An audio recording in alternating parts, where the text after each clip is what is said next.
Mother ni Carla may patama laban kay Tom Rodriguez. Tom, ito pala ang ginawa kay Carla. Umani na samot-sari reaksyon mula sa netizen sa mga pahayag ng ina ng kapuso actress na si Carla Abellana. Patungkol sa kanyang dating manugang na si Tom Rodriguez. Matatanda ang mahigit 3 taon na rin ang nakalipas mula nang mangyari ang masalimuot na hiwalayan ni na Carla at Tom. Kung babalikan, hindi karaniwan na naging hiwalayan ng dalawa kung saan naghiwalay sila noong January 2022. 3 buwan mula nang ikasal sila noong October 2021. 7 taon ding naging magkasintahan sina Carla at Tom bago sila nagpakasal. Ngunit nauwi sa lahat ang mga taon ng kanilang pagsasama matapos matuklasan ni Carla na nagtaksil sa kanya si Tom. Mismong ama ni Carla na si Ray PJ Abellana ang nagbunyag nito sa isang panayam. Ayon kay PJ, umamin si Tom sa kanya na natukso ito at nakipag one night stand.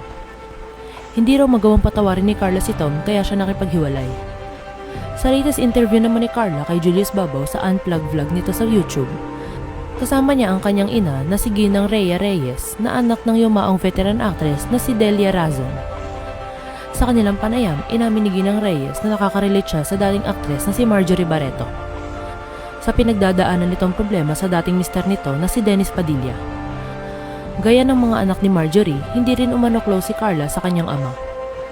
Sa katunayan, bago at mas lalo nang unang nagsalita si PJ tungkol sa hiwalayan ni na Carla at Tom, hindi pa raw nakikita o nagkausap si na Carla at PJ.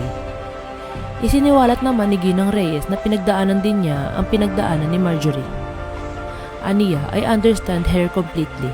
I know what she's going through or what she went through, that's why I'm very much Team Marjorie. Because whatever that she went through, I went through the same thing. And it's hard because people judge her. No, I think she did the right thing. Bagamat nilinaw ni Carla na hindi siya nakaranas ng physical na pananakit mula kay Tom, ibinunyag naman ni Ginang Reyes na nakaranas ng emotional, mental at psychological abuse si Carla mula kay Tom. Sa kanyang pahayag noon, inamin ni Carla na napakaraming masakit na bagay siyang naranasan habang karelasyon si Tom. Kung saan bawal umano siyang magalit, magtampo, masaktan at kung magrereklamo siya ay makakatikim umano siya kay Tom. Aniya, I was disrespected, I was betrayed, I was lied to, I was used, I was shamed, I was made to look so stupid. Binigay ko po buong buhay ko sa kanya, 7 na taon po akong bawal magalit, magtampo, masaktan, mabigo, malungkot, madismaya dahil hindi po pwede. Makakatikim po ako kahit subukan ko pong ipaliwanag sa kanya na nasasaktan niya ako at hindi po tama ang mga ginagawa niya.